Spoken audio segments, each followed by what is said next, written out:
பதில் பொறுத்தவரை லஞ்சம் ஊழல் முறைகேடுகளுக்கு பஞ்சமே இல்லை.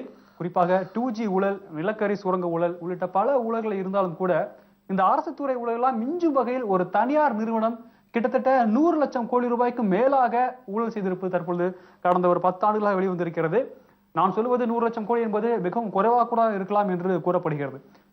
குறிப்பாக விவி மினரல்ஸ் என்று சொல்லப்படும் இந்த தாது மணல் கொள்ளையர்களை பற்றிய இந்த சிறப்பு வாங்க நிகழ்ச்சி வரவேற்பது மகிழ்ச்சி.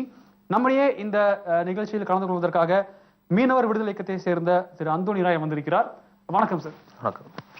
நீங்க பல ஆண்டுகளா இந்த தாது மணல் கொள்ளைக்கு எதிராக போராடிட்டு இருக்கீங்க. கிட்டத்தட்ட உங்களுக்கு பல்வேறு எதிர்ப்புகளும் இருக்கும். அதையும் மீறி இது போன்ற இந்த அளவில் நீங்க வந்திருக்கீங்க. நான் உங்களை எங்கிருந்து நான் ஆரம்பிக்கணும்னு ஆசைப்படுறேன்னா, இந்த ஒட்டுமொத்த இந்த கனிம வள தாது மணல் கொள்ளை அப்படிங்கிறது எங்கிருந்து தொடங்குது, அதோட தொடக்கத்தை சொல்லுங்க. கிட்டத்தட்ட 1969 ஜெர்மன் நாட்டிலிருந்து அங்கே உள்ள ஆய்வு செய்தாங்க.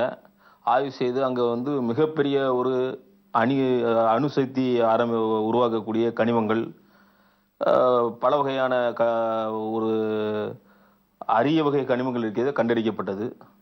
1969 கிட்டத்தட்ட பல கொள்ளையர்கள் அங்கே கொள்ளையடித்து கொண்டிருந்தார்கள். 1989 வி வைகுண்டராஜன் அவர்கள் கம்பெனி அங்கே ஆரம்பிக்கப்பட்டு அது தொடர்ந்து அந்த பகுதியில் 91ஆம் ஆண்டு அப்போ அவங்களுக்கு அனுமதியே கிடைக்கல. 91ஆம் ஆண்டு அவங்களுக்கு அனுமதி கிடைச்சி அவங்க கிட்டத்தட்ட ஜெயலலிதாவுடைய முதலமைச்சர் அறிக்கை காலகட்டத்தில் முதல் அனுமதி 91 பெற்று அதை தொடர்ந்து அது 1.25 ஏக்கர் அனுமதி கொடுத்திருக்கிறார்கள். 4.25 ஏக்கரில் அனுமதி கொடுக்கணும். 1.25 ஏக்கரில் அனுமதி வாங்கி அவர்கள் 25 ஆண்டுகள் ஒரு வருஷத்துக்கு ஒரு டன்னுக்கு வெறும் 9 ரூபாய் தான் அரசுக்கு வருவாய்.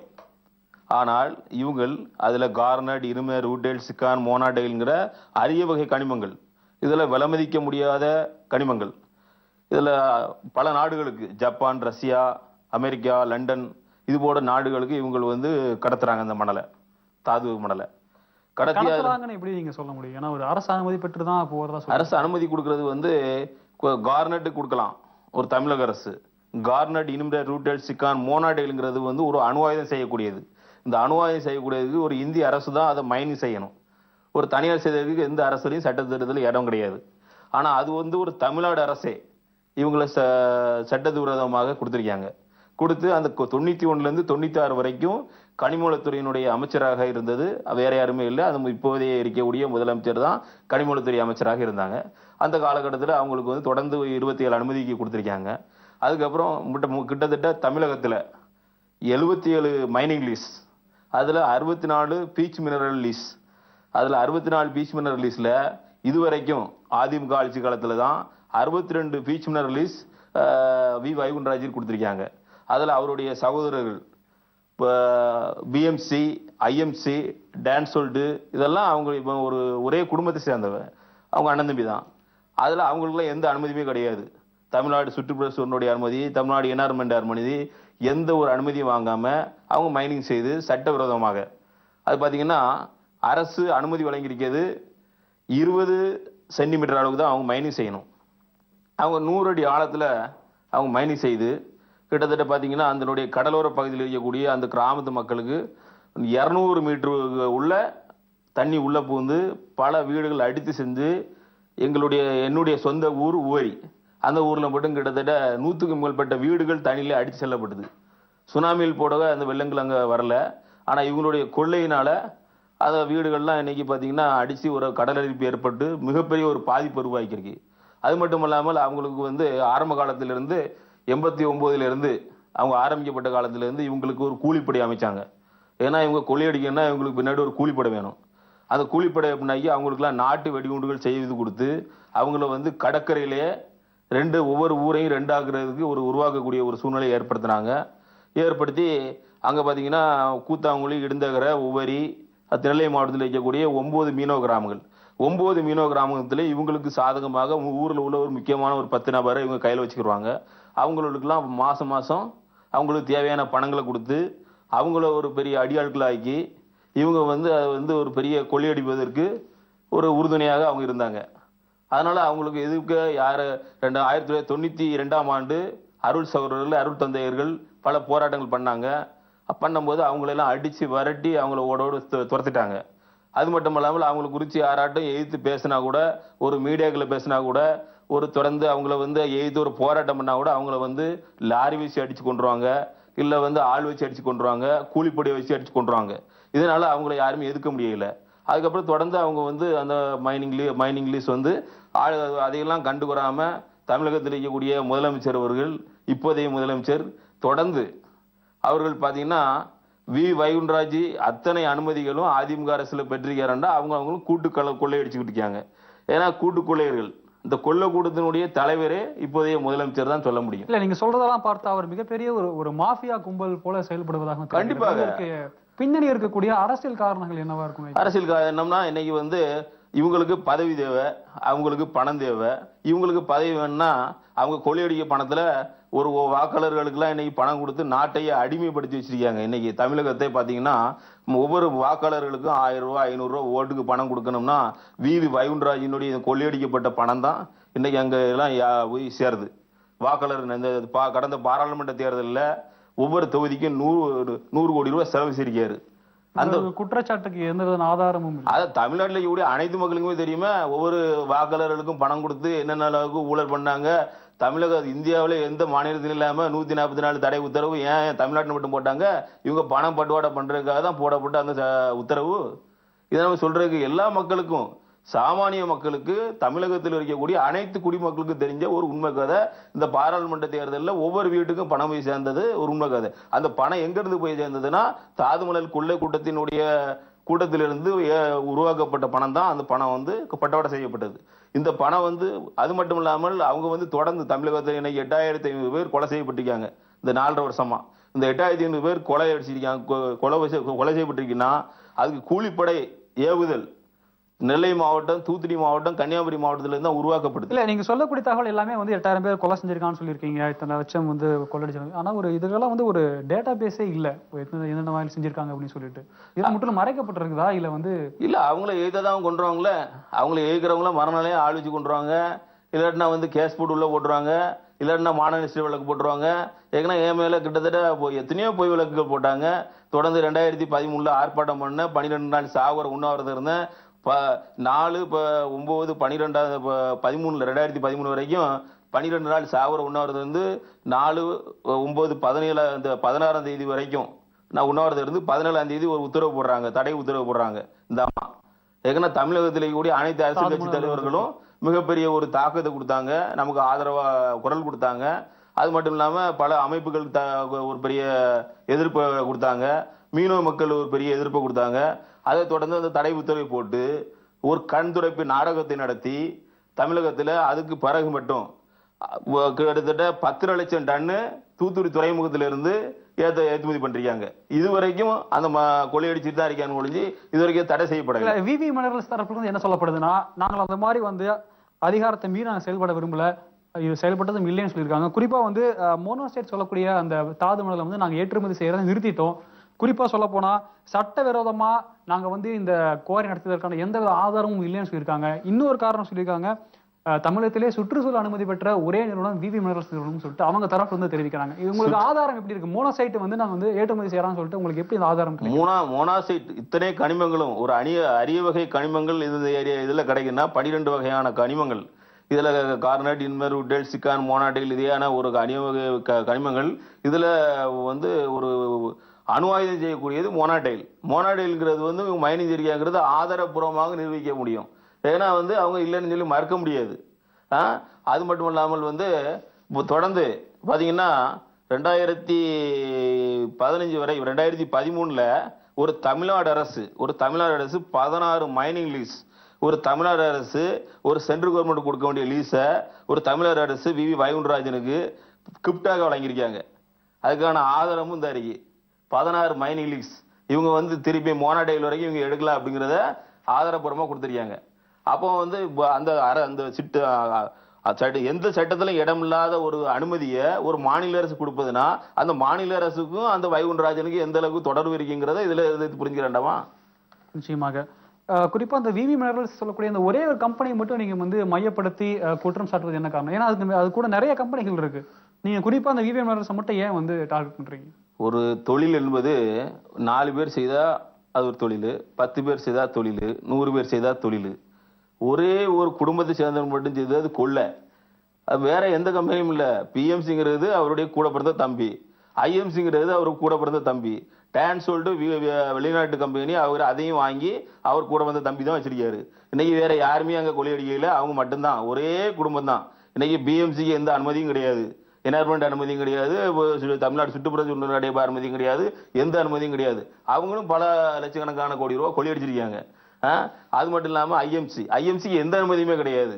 அவங்களும் அதே மாதிரி எல்லாம் ஒரே அவங்க அண்ணன் தம்பி தான். ஒட்டுமொத்த ஒரு குடும்பமே அந்த தமிழ்நாட்டில் இருக்கக்கூடிய கனிமங்களை, அது குறிப்பாக 3 மாவட்டம், நெல்லை மாவட்டம், தூத்துக்குடி மாவட்டம், கன்னியாகுமரி மாவட்டம், அந்த மாவட்டத்தினுடைய கடலோர பகுதியை மட்டும் பாதிப்பு இல்லை. நாங்கள் மீனவர்கள் எங்களுக்காக மட்டும்தான் பாதிப்பு அப்படின்னு இல்லை. பல லட்சக்கணக்கான ஏக்கர் நிலங்களை, விவசாய நிலங்களை, எத்தனை ஏழைகளுடைய கொள்ளையடிச்சு அந்த நிலங்களை எல்லாம் ஆக்கிரமிச்சு அவங்களோட வந்து வழிப்பறி கொள்ள கூட அதோடைய மோசமான கொள்ளை தான் அந்த நிலத்துல இருந்து விவசாயம் செய்யக்கூடிய ஒரு நிலத்தை அவர்களை மிரட்டி அந்த நிலத்தை இவங்க கைப்பற்றி இன்னைக்கு லட்சக்கணக்கான ஏக்கர் நிலத்தை வச்சிருக்காங்க. அதுல இருந்து எடுக்கப்பட்ட மணல் தான் தாது தான் இது. பாத்தீங்கன்னா ஒரு 20 சென்டிமீட்டர் தான் மைனி செய்யணும் அப்படின்னு சொல்லும்போது ஒரு ஆண்டுக்கு எத்தனை டன்னேஜ் இவங்க ஏற்றுமதி பண்ணலாம் அப்படின்னு சொல்லிக்கும். அதுல வந்து 20% கிடைக்கும், 30% கிடைக்கும், 40% கிடைக்கும். ஆனா இன்னைக்கு பாத்தீங்கன்னா அவங்களுக்கு வந்து ஒரு 100 அடி ஆழத்துல அவங்க எடுக்கிறாங்க. எடுத்துட்டு அந்த அவங்க வந்து அந்த திருப்பி அந்த சுத்திகரிக்கப்பட்ட அதனுடைய தண்ணியை வந்து கடல்ல விடுறாங்க. அது மிகப்பெரிய ஒரு நச்சுத்தன்மை கொண்டது, மிகப்பெரிய கதிர்வீச்சு கொண்டது. அது என்ன செய்யுதுன்னா அது கடல் நீர்ல கலக்கி அது நிலத்தடி நீர்ல பரவி அதை உபயோகிக்கிறவங்களுக்கு நிலத்தடி நீர்ல பரவி கிட்டத்தட்ட அது வந்து எங்களுடைய கடலோர கிராமத்தில் இருக்கக்கூடிய மக்கள், குறிப்பாக நெல்லை மாவட்டம், தூத்துக்குடி மாவட்டம், கன்னியாகுமரி மாவட்டம், இந்த மாவட்டத்தில் இருக்கக்கூடிய மீனவ மக்கள் தொடர்ந்து 5 வயது முதல் சின்ன சின்ன சிறுமிகளுக்கெல்லாம் சிறுநீரகம் பாதிக்கப்பட்டு புற்றுநோய் வந்து தாயை இழந்து வாழ்கின்ற குழந்தைகள் எத்தனை பேர், தந்தை இழந்து வாழ்கின்ற குழந்தைகள் எத்தனை பேர், கணவன் இழந்து வாழ்கின்ற மனைவிகள் எத்தனை பேர் அப்படின்னு சொல்லி மிகவும் பாதிக்கப்பட்டு எத்தனையோ ஏழை ஜனங்க. இதை பத்தி நம்ம என்ன சொல்ல, யார்கிட்ட போய் சொல்ல? ஏன்னா ஒரு கொள்ளக்கூடத்தின் தலைவியே இந்த நாட்டில் முதலமைச்சர் அறிக்கும் போது யார்கிட்ட போய் சொல்லுவாங்க? ஏன்னா பாதுகாப்பு இன்னைக்கு வந்து பாதுகாப்பு கொடுக்க வேண்டிய ஒரு காவல்துறை அவங்களுக்கு பாதுகாப்பு கொடுக்காங்க. ஏன்னா தமிழ்நாட்டில் இன்னைக்கு பாத்தீங்கன்னா தமிழ்நாட்டுக்கு குறிப்பா வந்து துணை ராணுவ பாதுகாப்பு நான் கேட்டு பல உண்ணாவிரதங்கள்லாம் இருந்திருக்கேன். ஏன்னா தமிழ்நாடு இந்த கொள்ளக்கூடத்துல இருந்து எனக்கு வந்து தமிழ்நாட்டை பாதுகாக்கிறதுக்கு துணை ராணுவ படை வேணும். ஏன்னா இவங்கனாலதான் தமிழ்நாட்டுக்கே மிகப்பெரிய அழிவு இருக்கு. அப்ப தமிழ்நாட்டுக்கு யார் பாதுகாப்பு கொடுங்க? எனக்கு பாதுகாப்பு தேவையில்லை, என்ன என் உயிரை பத்தி கவலை இல்லை. ஏன்னா எனக்கு பலமுறை பல குறை மிரட்டல்கள் பல முயற்சிகள்லாம் செய்திருக்காங்க. அதை பத்தி நான் கவலைப்படலை. என் மக்கள், என் தமிழ் சொந்தங்கள், என் தமிழ் ரத்தங்களுக்கே பாதுகாப்பு தேவை. ஏன்னா 2500 பேர் இந்த ஆட்சி காலத்துல கொலை செய்யப்பட்டீங்கன்னா அனைத்து இந்த நெல்லை மாவட்டம், தூத்துக்குடி மாவட்டம், கன்னியாகுமரி மாவட்டத்துல இருந்து உருவாக்கப்பட்ட கூலிப்படை தான். அத்தனை கூலிப்படைக்கும் பணம் எல்லாமே பட்டுவாடா செய்து அவங்கள அங்க இருந்து எல்லாம் இது பண்றதே வைகுண்டராஜினுடைய குரூப் தான் இன்னைக்கு அனைத்தையும் பண்ணிட்டு இருக்காங்க. இந்த குரூப்புக்கு, இந்த கூலிப்படையினுடைய குரூப்புக்கு அவரு தலைவராக இருந்தா, கொள்ளை கூட்டத்துக்கு தலைவராக இருந்தா, இந்த கொள்ளை கூட்டத்துக்கு ஒருங்கிணைப்பட இருக்கக்கூடிய இந்த நாட்டினுடைய முதலமைச்சர். இதற்கு எப்படி ஆதாரங்கள் எங்க இருந்து? ஆதாரம் தான் புள்ளி வர மாதிரி. அவங்க 2007 டாடா நிறுவனத்தை ஆதரிச்சாங்க திமுக. அப்ப 2007 திமுக ஆதரிக்கும் போது இவர் கௌரவமான தொழிலதிபர், இவர் ஜெயாடியினுடைய பங்குதாரர் என்ற ஒரே காரணத்தினால் இவர் எதிர்க்கப்படுகிறது என்று சொன்னாங்க அந்த அம்மையார் அன்னைக்கு. அப்போ அன்னைக்கு அதே 2007 ராதாபுரத்துல கருத்து கணிப்பு கூட்டம், 2007 கருத்து கணிப்பு கூட்டத்துக்கு டாக்டர் ராமதாஸ் வந்து அவங்களுக்கு ஆதரவா வந்திருந்தாரு வைகுண்டராஜிக்கு. அன்னைக்கு நான் தான் என்னுடைய தலைமையில தான் அன்னைக்கு வந்து ஒரு மிகப்பெரிய ஒரு எதிர்ப்பு அலையை அங்கே உருவாக்கணும். அப்படிப்பட்ட காலகட்டம்னா கடந்து அவங்களுக்கு திருப்பி அந்த நேரத்தில் வந்து ஒரு மூடி மறைக்கப்பட்ட டாடா நிறுவனத்தையும் அனுப்பி வச்சுட்டாங்க. ஏன்னா தொடர்ந்து யாரையும் அங்கே தொழில் பண்ண முடியல. நில ஷிஃப்ட் போட்டு அனுமதி கேட்டிருந்தாங்க. தயா தேவதாஸ் அவரும் தனுஷ்கோடி ஆயுதம் சேர்ந்து ஒரு கம்பெனி ஆரம்பிச்சாங்க. அவங்களுக்கு மிகப்பெரிய ஒரு பாதிப்பு ஏற்படுத்தினாங்க. இப்படி யாரையுமே அவங்க வாழ விடல. அவங்க ஒரு 2 கம்பெனியும் 3 கம்பெனியும் அங்க இருந்துச்சு. அந்த கம்பெனியோட அவங்க வாழ விடல, அவங்களையும் அடித்து வருதுனாங்க. இவங்க தொடர்ந்து அவங்க மட்டும்தான் கொள்ளையடிக்கணும், அவங்க தான் வாழணும். அது மட்டும் இல்லாம அவங்க வாழணுங்கிறத விட எங்களுக்கு பாதிப்பு இல்லாம நீங்க வாழுங்க. எங்க மீனவ மக்களுக்கு மட்டும் பாதிப்பு இல்லை. இன்னைக்கு தெரியாத மக்கள் திருச்செந்தூர்ல வராங்க, எத்தனையோ பேர் அவங்களுடைய கடல்ல போய் அவங்க வந்து அவங்களுடைய நேர்ச்சி கடனை செலுத்துறதுக்காக போறாங்க.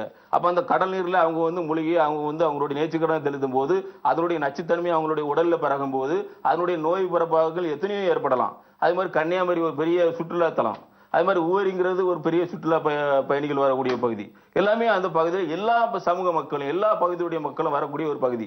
அப்ப அந்த பகுதி மக்களுக்கெல்லாம் இவங்க ஒரு தனி ஒரு குடும்பம் வாழ்வதற்காக, இவங்க தனி ஒருவர் ஆட்சி அமைப்பதற்காக, தனி ஒருவர் ஆட்சி அதிகாரத்தில் இருப்பதற்காக இத்தனை பாதிப்புகளையும் உருவாக்கி கொண்டிருக்கின்ற இந்த தமிழக அரசை கேட்பதற்கே ஆள் இல்லை.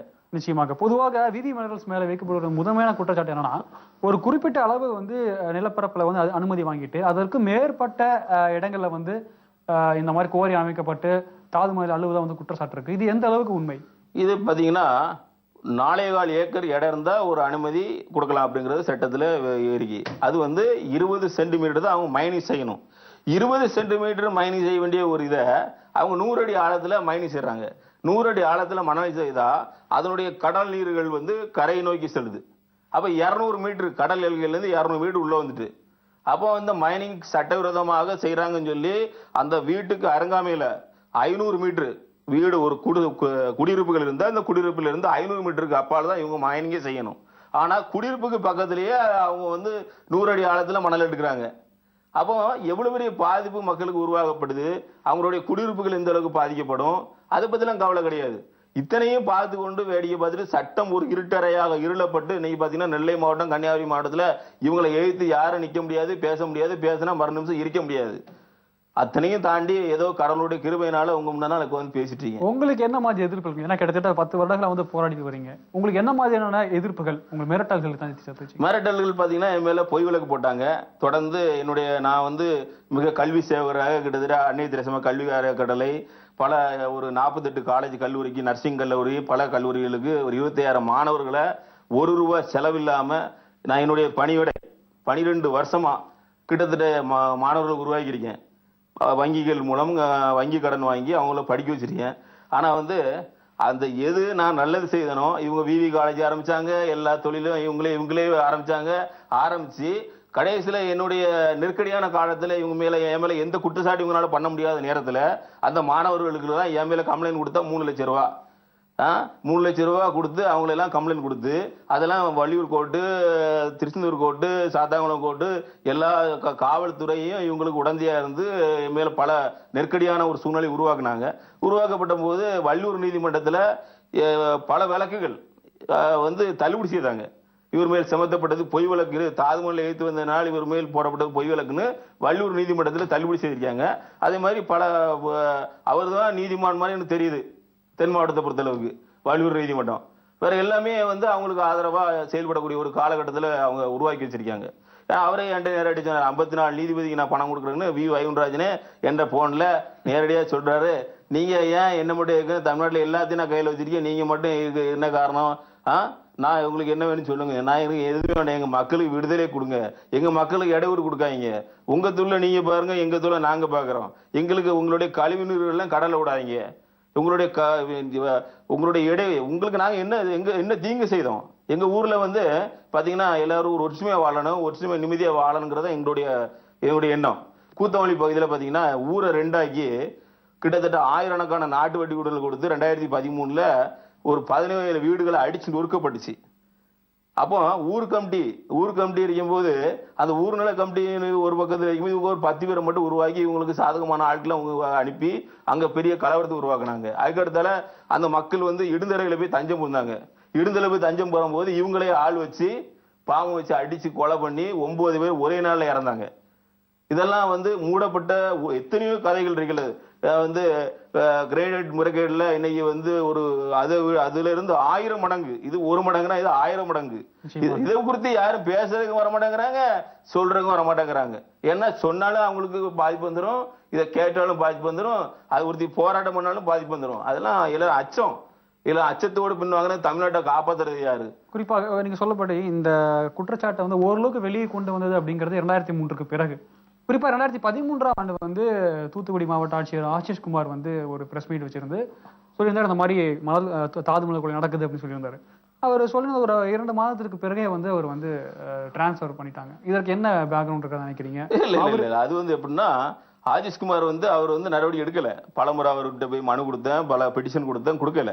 அதுக்கப்புறம் சத்தியம் தொலைக்காட்சி மூலம் அவரோட நேரலை மூலமா பேச வச்சு அவரை வந்து மறுநாள் அங்க நடவடிக்கை எடுத்தாரு. எடுத்த 24 மணி நேரத்துல குளத்தூர் காவல் நிலையத்துல அவர் 5 பிரிவுகள்ல அவர் மேல் வழக்கு தொடரணும்னு சொல்லி அவர் கொடுக்கல, ஒரு வருவாய்த்துறை அலுவலகத்தை வச்சு கொடுத்தாரு. கொடுத்து அங்க அவர் மேல் வழக்கு பதிவு பண்ணல. அவரை 24 மணி நேரத்துல அவரே டான்ஸ் ஆட வேண்டிய எஸ்கேப் ஆயிட்டார். ஏன்னா அவருங்க வந்து நேர்மையாக இருந்திருந்தா, நேர்மையான நடவடிக்கை எடுத்திருந்தா அன்னைக்கு அவங்க தப்பிக்க முடியாது. ஏன்னா 8/8/2013 தூத்துக்குடி மாவட்டம் தடை செய்யறாங்க. 8/8/2013. அதுக்கப்புறம் வந்து 17/9/2013 ஒட்டுமொத்த தமிழர்களுக்கும் தடை செய்யறாங்க.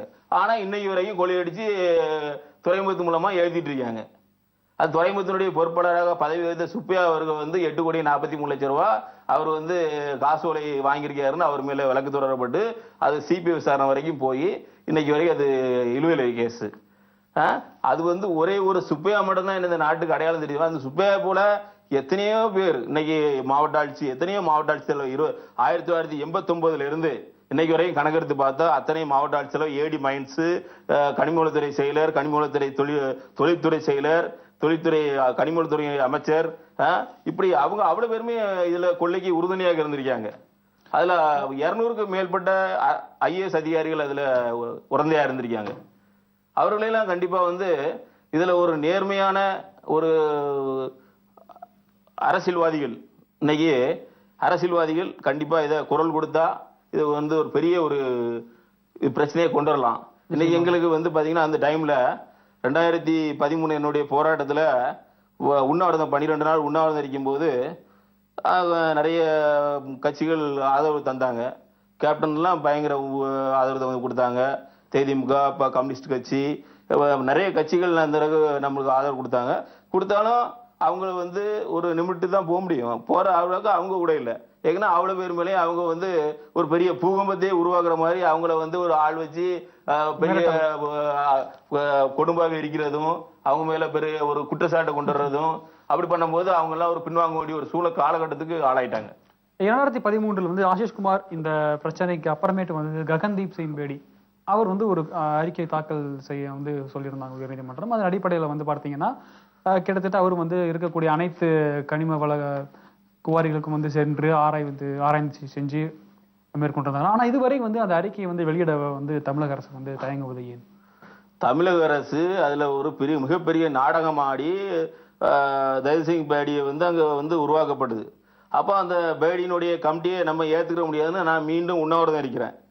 அதை வந்து ஒரு சிபிஐ விசாரணை வேணும். இது கண் துடைப்பு நாடகத்தை உருவாக்குறாங்கன்னு.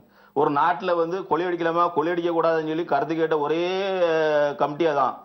தூத்துக்குடியில உட்கார்ந்துக்கிட்டு நீ அவ்வளவு பேரும் ஆதரவாளர்வா எதிர்ப்பாளர்வா, நெல்லை மாவட்டத்தில் உட்காந்துட்டு ஆதரவாளர் எதிர்ப்பாளர், இந்த நாட்டுல கனிம வளத்தை கொள்ளையடிக்கலாமா கொள்ளையடிக்க கூடாதுன்னு கேள்வி கேட்ட ஒரே ஆளு அவர் தான். இன்னைக்கு அந்தனுடைய அறிக்கையை கூட 1000ல் 1 அவர் குற்றம் சொல்லி சொல்லியிருக்காரு. 999 எழுதல நடந்திருப்பது உண்மை என்று 1% சொல்லியிருக்காரு. 1000ல் 1%. அந்த 1% கூட கோர்ட்ல செப்பரேட் பண்ணும்போது அதை கூட இவங்க மூடி மறைச்சு அவருக்கும் இவருக்கும் முன்னுரிமை இருந்த மாதிரி அந்த இதையே கேன்சல் பண்ணி விட்டுட்டாங்க. அதனுடைய வெளியறிக்கையை கேட்டு நான் உண்ணாவிரதம் இருந்தேன். இதுவரை அது வந்து வெளியிடவில்லை. நிச்சயமாக.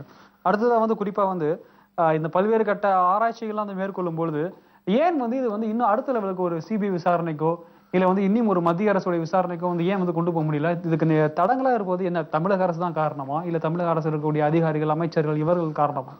தமிழகத்துல இப்போ ஆட்சியாளர் இருக்கக்கூடிய ஜெயலலிதா வந்து முழுமையாக இன்னைக்கு ஜெயலலிதாவுடைய பங்குதாரர் விவி, அது மட்டும் இல்லாம அவங்களுக்கு வந்து தொடர்ந்து எல்லா அனுமதியும் அவங்க தான் கொடுத்துருக்காங்க. அவங்க வந்து பாத்தீங்கன்னா சட்டவிரோதமான செயலில் அவங்க வந்து ஒரு கனிமம் இந்த அளவுக்கு கொள்ளையடிக்கப்பட்டிருக்கு அப்படிங்கிறது ஒரு மக்கள் மத்தியில இது வரைக்கும் யாரும் தெரியாது. இதுல என்னென்ன விஷயம் ஒரு கவர்மெண்ட் இன்னைக்கு வந்து கவர்மெண்ட் எல்லாம் நம்ம தமிழ்நாட்டில் இன்னைக்கு டாஸ்மார்க் வந்து கவர்மெண்ட் எடுத்து நடத்துது. டாஸ்மார்க் கவர்மெண்ட் எடுத்து நடத்துதுன்னா அதனால இன்னைக்கு பாத்தீங்கன்னா ஏழை எளிகளுடைய கண்ணீர் இறைவனின் சொல்லுவாங்க, ஏழையின் இதயத்தில் இறைவனை காணலாம். இன்னைக்கு ஏழைகளின் கண்ணீரில் ஜெயலலிதாவை காணலாம். அந்த அளவுக்கு இன்னைக்கு வந்து அவர் மிகப்பெரிய ஒரு பாதிப்பு மதுவில் உருவாக்கப்பட்டிருக்கு. அப்ப இதை மாதிரியான ஒரு கனிமங்களை ஒரு தமிழ்நாடு அரசை எடுத்து அதை நம்ம வந்து செய்த ஒரு அரசனுடைய நிர்வாகத்துக்கு ஒரு பக்கபலமா இருக்கும். அதை தெரிஞ்சும் அவங்க இது உடனே செயல்படல. தொடர்ந்து பேசலாம் ஒரு இடைவெளிக்கு பிறகு. ஒரு சிறிய இடைவெளி மேல தாது மணல் கொலை ஈடுபட்டிருப்பது குறித்து விவாதி கொண்டிருக்கிறோம். தொடர்ந்து விவாதிக்கலாம். சார் சொல்லுங்க, இது இந்த தாது மணல் கொலையின் காரணமாக அந்த பொருளாதார பாதிப்புகள் மட்டும் இல்லாம அதை தாண்டி மக்களுக்கான இந்த உடல்நல பாதிப்பு, சுற்றுச்சூழல் பாதிப்பு போன்ற பல்வேறு பாதிப்புகள் இருக்கு. பொதுவா இந்த பாதிப்புகளை குறித்து பேசுங்க, எல்லா பாதிப்புகளும் கலந்த மாதிரி. பாதிப்புனா பாத்தீங்கன்னா எங்களுக்கு அதிகமான பாதிப்பு எங்களுடைய அச்சுறுத்தல். ஒரு பக்கத்துல நோய், சிறுநீரகம் பாதிச்சு புற்றுநோய் வந்து 5 வயசுல இருந்து 50 வயசு வரைக்கும் எல்லாரும் இறந்துட்டு இருந்தாலும் இவங்க வந்து அங்க ஏற்படுத்துறது ஒவ்வொரு ஊருக்கும் 2000 ஆண்டுகளுக்கு முன்னே யூதாஸ்ன்னு என்ற இயேசுநாதரை காட்டி கொடுத்த மாதிரி ஒரு ஊருக்கு 10 யூதாஸ்கள் இருப்பாங்க. இந்த யூதாஸ்களை கையில் எடுத்துக்கிறது, இவங்களெல்லாம் வச்சு பாத்தீங்கன்னா ஒரு பெரிய ஒரு ஊருக்குள்ள ஒரு கலவரத்தை உருவாக்குறது. இவங்க ஒரு தனிப்பட்ட மனிதன் வாழ்வதற்காக அந்த ஊரை நிம்மதியாக அறிக்கை விடுறது கிடையாது. அவங்க வந்து அங்க அவங்க ஒரு குண்டர்களை வச்சு பல நாட்டு வெடி குண்டுகளை இவங்களே தயாரித்து கொடுத்து அவங்க ஒரு பெரிய கலவரத்தை உருவாக்கி இவங்களுக்கு ஆதரவா எதிர்ப்பா யாரும் பேசிடக்கூடாது, ஆதரவாளராகவே அவங்க இருந்துக்கணும். அவங்களுக்கு மாசம் பாத்தீங்கன்னா மாசத்தோடு சம்பளம் அவங்களுக்கு ஒவ்வொரு ஆதரவாளர்களுக்கும் ஒரு 10 பேர் கையாட்கள். அப்போ ஒரு 100 பேருக்கு ஒரு ஊருக்கு இவங்க வந்து மாசந்தோறும் சம்பளம் கொடுக்குற மாதிரி இவங்க வந்து ஒரு இதை உருவாக்கிடுறாங்க அடியாட்களுக்கு. அப்படி ஒரு மிகப்பெரிய கலவரத்தையும் ஒரு அச்சுறுத்தலையும் அங்க எல்லா கிராமத்திலையும் அவங்க உருவாக்கிட்டு இருக்காங்க. இது காலங்காலமா அவங்க பண்ணிட்டு இருக்கக்கூடிய ஒரு தொழிலுக்கு எல்லா கடற்கரை கிராமத்திலையும் இவங்களுக்காக ஒரு உருவாக்கப்பட்ட வேற என்ன மாதிரி பாதிப்புகள்னா எங்களுக்கு மீன்வள பாதிப்பு. எப்படி மீன்வள பாதிப்பு? மீன்வளம்னா இப்போ வந்து கடலோர பகுதியில இவங்க வந்து நச்சுத்தன்மை கொண்ட அந்த கழிவு நீரை கடல்ல கலப்பதுனால அந்த செம்மல் நிறமா மாறிடுது கடல்ல. அப்ப எங்களுக்கு வந்து கரை ஓரத்துல கடல் எல்கையில இருந்து 3 நாட்டிக்கல் மைல் தூரம் வரைக்கும் இவங்களுடைய செம்மண் நீராக மாறிடுது. மாறும்போது அதனுடைய மீன் வளங்கள் இதை வந்து தண்ணியை சுவாசிக்கும் போதோ தண்ணியினுடைய இதுக்கோ மீன் வந்து கரையிறங்காத போது அப்ப நாட்டுப்படகு மீனவர்களுக்கு மிகப்பெரிய ஒரு பாதிப்பு ஏற்படுத்தும். அவங்க மீன் பிடிக்க போகும்போது அவங்க வந்து 3 நாட்டிக்கல் மைல் தூரத்துல தான் நாட்டுப்படகு மீனவர்கள் தடையின்றி மீன் பிடிக்கலாங்கிற ஒரு சிறப்பு அனுமதி கொடுத்துருக்காங்க. அப்போ தடையின்றி அனுமதி பிடிக்கக்கூடிய அந்த பகுதியில் அந்த மீன்கள் கரை இறங்காத போது மீனவர்களுக்கு மிகப்பெரிய ஒரு பாதிப்பு உருவாக்கும். மீன்வளம் இல்லாம நாங்க மிகப்பெரிய ஒரு துன்பத்துக்கும் துயரத்துக்கும் ஆளாக்கி உருவாக்கப்பட்டிருக்கோம். ஒரு தனி மனிதனுடைய வாழ்க்கைக்காக எங்களுடைய வாழ்வாதாரம் பாதிக்கப்பட்டு, எங்களுடைய உடல் ரீதியா பாதிக்கப்பட்டு, எங்களுடைய மன ரீதியா பாதிக்கப்பட்டு இன்னைக்கு ஒரு மிகப்பெரிய வேதனையில வாழக்கூடிய அந்த 3 மாவட்டத்தினுடைய மக்கள், மீனவ மக்கள் குறிப்பா. அதுக்கு வந்து முழுக்க இத்தனையும் தெரிஞ்சு இவ்வளவு பெரிய பாதிப்புக்கு இவ்வளவு பெரிய நம்ம அநியாயம் பண்றோம், இவ்வளவு பெரிய அக்கிரமம் பண்றோம் எல்லாம் தெரிஞ்சே இந்த தமிழ்நாடு அரசு தொடர்ந்து நான் அப்படித்தான் செய்வேன், உன்னால என்ன பண்ணுவோம் பண்ணிக்க, என்ன என்ற ஆட்சி அதிகாரம் இருக்கு அப்படிங்கிற ஒரு தானுங்கிற அகங்காரத்துல செயல்பட்டு இருக்காங்க. ஏன்னா அவங்களை எதுக்கிறவங்க எல்லாம் கொண்டுறாங்கல்ல, இல்லைன்னா மாநகராட்சி வழக்கு போடுறாங்க, உடனே அவதூறு வழக்கு போட்டுருவோம். எங்களை பத்தி பேசினா அவதூறு, வாய் திறந்தா குற்றம், வாய் திறந்து இவங்க எல்லாருக்கும் மாலை போடணும், வாழ்கன்னு மாலை போட்டா இவங்க கை வைத்துவாங்க, இவங்களை ஒழிகன்னு சொன்னா அவங்க மேல கேஸ் போடுவாங்க. இதுதான் இது தொடர்ந்து தமிழ்நாட்டில் நடந்துட்டு இருக்கு. நிச்சயமாக எந்த அளவிற்கு வந்து இந்த விவிஎம் எதிராக வந்து குரல் இருந்தாலும் அதே அளவிற்கு சொல்ல போனா அதை விட அதிக அளவிற்கு அந்த இருக்கக்கூடிய பகுதி மக்கள் ஆதரவு வந்து இருக்கு அப்படின்னு சொல்லிட்டு ஒரு நிலைமை இருக்கு. இது எந்த அளவுல வந்து உண்மையாலுமே ஆதரவு அந்த அளவுக்கு இருக்கா மக்களிடையே? இதெல்லாம் ஒரு மாயை. ஏன்னா ஒரு அவங்களுக்கு எதுக்கு தான் நான் கூப்பிடுறேனே தெரியாது. விவசாய வேலைக்கு போறவங்க மீனவ மக்களை கூட மாட்டாங்க. வேலைக்கு போறவங்ககிட்ட இன்னைக்கு நீங்க வேலைக்கு போறதுக்கு உங்களுக்கு 2000 ரூபாய் கொடுத்துட்றோம், ஒரு சின்ன ஆர்ப்பாட்டடிக்கு வந்துருங்க, ஒரு சின்ன கருத்து கணிப்பு கூட்டறிக்கை வந்திருக்குன்னு சொல்லி வண்டியா இவங்களே ஆளை கூப்பிடுறது, எங்கேயாட்டும் ஊரை ஏமாத்துக்கிற ஒரு அரசியல்வாதி அங்க உள்ள கொண்டு விட்டுறது, அவங்களுக்கு ஆதரவாளர் மாதிரி ஒரு பெரிய மேக்கப்பை உருவாக்கி மீடியாக்களே வந்து இதுல பாத்தீங்கன்னா இந்தியாவினுடைய ஒரு முதுகெலும்பே ஒரு தொலைக்காட்சி தான், ஒரு ஊடகம் தான் இன்னைக்கு வந்து ஒரு இந்தியாவினுடைய ஒரு முதுகெலும்பு. அந்த முதுகெலும்ப ஒரு ஸ்ட்ராங்கா இருக்கணும். இந்த முதுகெலும்பு சில இன்னைக்கு வந்து ஒரு தொழில்துறையாக இன்னைக்கு ஒரு சில ஊடகங்கள் இருக்கும் காரணத்தினால அவங்களுக்கு ஒரு சாதகமான ஒரு செய்தியை அவங்களுக்கு சாதகமா எழுதக்கூடிய ஒரு காலகட்டத்தை உருவாக்கி இருக்காங்க. இன்னைக்கு அவங்களுக்கு ஒரு தொலைக்காட்சி, அவங்களுக்கு சாதகமான ஜெயா டிவி, அவங்களுக்கு சாதகமான பத்திரிகை, அதெல்லாம் அவங்களுக்கு சாதகமா எழுதுறாங்க. இன்னைக்கு பாத்தீங்கன்னா அவங்க கொள்ளையெல்லாம் எழுத்து ஒரு 4 வார இதழில் எழுதினோன்னா அவங்க மேல உடனே மாநகராட்சி வழக்கு போட்டாங்க. அப்ப யாரு இவங்களை பத்தி அப்ப எல்லாரும் வாழ்க வாழ்கனே இவங்களை பத்தி எல்லாரும் தொலைக்காட்சியா இருந்தாலும் சரிதான், நாளிதழா இருந்ததுதான், வார இதழா இருந்ததுதான், எல்லாரும் வாழ்கன்னு மாலை போடுங்க. யாருமே இவங்கள ஒழிகன்னு சொல்லிடுறாங்க. இவங்க கொள்ளையடிக்கிறதெல்லாம் தப்புன்னு சொல்லி யாரும் சொல்லக்கூடாது. ஏன்னா அவ்வளவு பெரிய அட்டூழியம், அவ்வளவு பெரிய அநியாயம், அவ்வளவு பெரிய அக்குறம் வந்து இந்த நாட்டுல செய்துட்டு இருக்காங்க. ஏன்னா யாருமே கேட்கறதுக்கு நாதி இல்லை. ஏன்னா இதுக்கெல்லாம் காரணம் மக்கள் என்னைக்கு ஒரு தனிச்சையாக இவங்க வந்து இவங்க எவ்வளவு பெரிய அநியாயத்தை பண்றாங்க, எவ்வளவு பெரிய குற்றத்தை பண்றாங்க, எவ்வளவு பெரிய சட்டவிரோதமான செயலை பண்றாங்கன்னு சொல்லி விழிப்புணர்வு அடைகிறாங்களோ அன்னைக்குதான் இந்த நாடு வந்து ஒரு முன்னேற்ற பாதைக்கு நம்ம கொண்டு செல்ல முடியும். ஏன்னா என்னதான் நீங்க சொல்லியிருந்தாலும் கூட இதையெல்லாம் மீறி அங்க போயிட்டு சும்மா ஒரு சமூக அமைப்புகள் வந்து சேர்ந்து உள்ள போய் என்ன நடக்குது அப்படின்னு பாக்குறது கூட வந்து விட மாட்டேங்கிறாங்க. பார்க்க போனா அவங்க வந்து உயிரோட வெளியே வர்றதுக்கு ரொம்ப கஷ்டம். பார்க்க போனா வந்து அதுக்குள்ள எல்லா இடத்துமே இவங்க என்னமோ அந்த இடத்தையே இவங்க தான் வந்து கவர்மெண்ட் மாதிரி எல்லாத்துக்கும் செக் போஸ்ட் வச்சிருக்காங்க. உள்ள வண்டியும் போக முடியாது, உள்ள போய் யாருமே பேட்டியும் எடுக்க முடியாது. ஒரு தனி அரசாங்கமே வந்து நடக்குது அப்படின்னு சொல்லி இவங்க தானே அரசாங்கம். ஜெயலலிதாவுக்கு பணம் செலவு பண்ணி இவங்களை அரசாங்கம் ஆக்கிறாங்க. அவங்க தான் அரசாங்கம். அதனால வந்து யாரையும் விட மாட்டாங்கல்ல. இன்னைக்கு வந்து கடலும் கடல் சார்ந்த பகுதியும் மீனவனுக்கு சொந்தமான பகுதி. வந்து எங்களுக்கு வந்து கடல் சார்ந்த பகுதி, மீனவனுக்கு சொந்தமான பகுதி. இன்னைக்கு கடலும் கடல் சார்ந்த பகுதியும் வாயுகுண்டராஜனுக்கும் ஜெயலலிதாவுக்கும் சொந்தமான பகுதியா நெல்லை, தூத்துக்குடி, கன்னியாகுமரி மாவட்டத்தில் ஆக்கிட்டு. இதற்கு என்ன தீர்வு நினைக்கிறீங்க? எதன் மூலியமா தீர்வு எட்டப்படும்? நீதித்துறை மூலமாகவா இல்ல வந்து மக்கள் மன்றத்தில் இருந்து? மக்கள் மன்றம் என்றைக்கு தெளிவாக இருக்கின்றதோ அன்றைக்கு கண்டிப்பா இது ஒரு மிகப்பெரிய ஒரு தெளிவு கிடைக்கும். நீதி இன்னைக்கு வந்து நீதி இல்லை. சட்டத்தை இன்னைக்கு சட்டம் ஒரு இருளப்பட்ட ஒரு கதையாக தான் நான் பாக்குறேன். ஏன்னா தொடர்ந்து எத்தனையோ வழக்குகளை நான் சந்திச்சிருக்கேன். ஏன்னா நீதிமன்றங்களில் போய் கிட்டத்தட்ட ஜெயலலிதாவை அரெஸ்ட் பண்றாங்க. அன்னைக்கு நான் ஏதாட்டும் பேட்டி கொடுத்துடக்கூடாதுன்னு என்னையும் அரெஸ்ட் பண்றாங்க. காலையில 1 மணிக்கு என்னை மாவட்ட குற்றப்பிரிவு தூத்துக்குடியில் அரெஸ்ட் பண்றாங்க. அரெஸ்ட் பண்ணி ஜெயலலிதாவை அன்னைக்கு கைது பண்றாங்களாம். அன்னைக்கு அவளுக்கு கைது பண்றதுக்கு தீர்ப்பு வந்துன்னா என்னைய தீர்ப்பு வரலாட்டின்னு விட்டுருவாங்களாம். தீர்ப்பு வந்துன்னா என்னை கைது பண்ணி சொல்லி ஒரு சோதனை பண்ணி ஒரு 40 பேரை அரேஞ்ச் பண்ணி கேஸை போட்டு அன்னைக்கு என்னை அரெஸ்ட் பண்றாங்க. அதே நீதிமன்றம் ஜெயம் 1 கோர்ட்டு, ஜெயம் 2 கோர்ட்டு தூத்துக்குடி அதே ஜெயலலிதாவை எத்தனை மணிக்கு விடுதலை பண்றாங்களோ அத்தனை மணிக்கு அப்புறம் தான் எனக்கு பெயில் கொடுக்குறாங்க. அப்ப அப்படிலாம் இருக்கும்போது நம்ம சட்டத்தை பத்தியோ நீதிமன்றத்தை பத்தியோ இன்னைக்கு நம்ம வந்து நீதிமன்றத்தை பத்தி நம்ம குறை சொல்ற ஒண்ணு இல்லை. அவங்க அந்த தென் மாவட்டத்தினுடைய சூழ்நிலை அப்படி எல்லாத்தையும் அவங்க வந்து அவங்களுக்கு குடும்பம் இருக்கி ஒரு வக்கீலா இருந்தாலும் சரிதான், ஒரு வழக்கறிஞர்கள் எனக்காக வழக்கறிஞர்களுக்கு எந்த வழக்கறிஞர்கள் வந்து முன்னிருந்து வாதாடல. எல்லா கோர்ட்லயுமே நான் தான் என்னுடைய கேஸுக்காக நானே முன்னிருந்து எனக்கு பெயில் கொடுங்க ஐயா, என்னுடைய கேஸுக்கு பெயில் கொடுங்க ஐயா, நேரடியா போய் கேட்டுதான் இது வரைக்கும் பெயில் வாங்கியிருக்கேன். இதுல எந்த அளவுக்கு வந்து பணப்புழக்கம் வந்து இருக்கு? ஏன்னா இப்ப நீங்க சொல்றதெல்லாம் பார்த்தீங்கன்னா கிட்டத்தட்ட அது மிகப்பெரிய அளவிற்கு வந்து ஒரு பணம் வந்து வேணும். எந்த அளவுக்கு வந்து அந்த பணப்புழக்கம் வந்து மக்களிடையே வந்து அவங்க வந்து கட்டவிழ்க்கப்பட்டிருக்கு நீங்க குற்றச்சாட்டு வைக்கிறீங்களா? எந்த அளவுக்கு உண்மை? பணப்புழக்கம்னா இவ்வளவு பெரிய கொள்ளையடிக்கும் போது அவங்களுக்கு பணம் தேவை வந்து இவங்களுக்கு ஒயிட்டாவே இவ்வளவு லட்சம் 100 லட்சம் கோடிக்கு மேல வந்திருக்குன்னா பிளாக்ல கப்பல் மூலியமா வர்ற பணம் கணக்கே கிடையாது. ஏன்னா இவங்களுக்கு வந்து கடன் நேரில் வந்து அள்ளி எங்கெல்லாம் கூட்டணுமோ கொடிக்கிறாங்க. எந்தெந்த பிரமுகர்கள் எல்லாம் பார்க்கணுமோ அந்தந்த பிரமுகர்கள் எல்லாம் வாய முடிடுறாங்க. எல்லாத்தையும் இவங்க சரி பண்ணிடுறாங்கல்ல. கேட்கறாரு என்ன கேட்கறாரு எல்லாத்தையும் நான் பணம் கொடுக்குறேன், எல்லாரும் எனக்கு சாதகமா இருப்பாங்க, யாரும் என்னை ஏற்றி பேச மாட்டாங்க. என்னை ஏற்றி பேசினாதான் மறுநாள் அவங்க நாளைக்கு அவங்க சரியாயிடுவாங்க. இது வரைக்கும் அவங்கள எதிர்த்து பேசுறதுக்கு யாரும் 25 வருஷமா இவ்வளவு பெரிய கொலை நடக்கு, இவ்வளவு பெரிய அநியாயம் பண்றாங்க, இவ்வளவு பெரிய அக்கிரமம் பண்றாங்க. ஒரு மாநிலத்தில் நடக்காத உத்தரவு 144 தடை உத்தரவு இங்க தமிழ்நாட்டுல போடுறாங்க. எந்த அரசியல் கட்சியாட்டும் இவங்க மேல ஒரு கோர்ட்ல வந்து யாருமே தாக்கல் பண்ணல.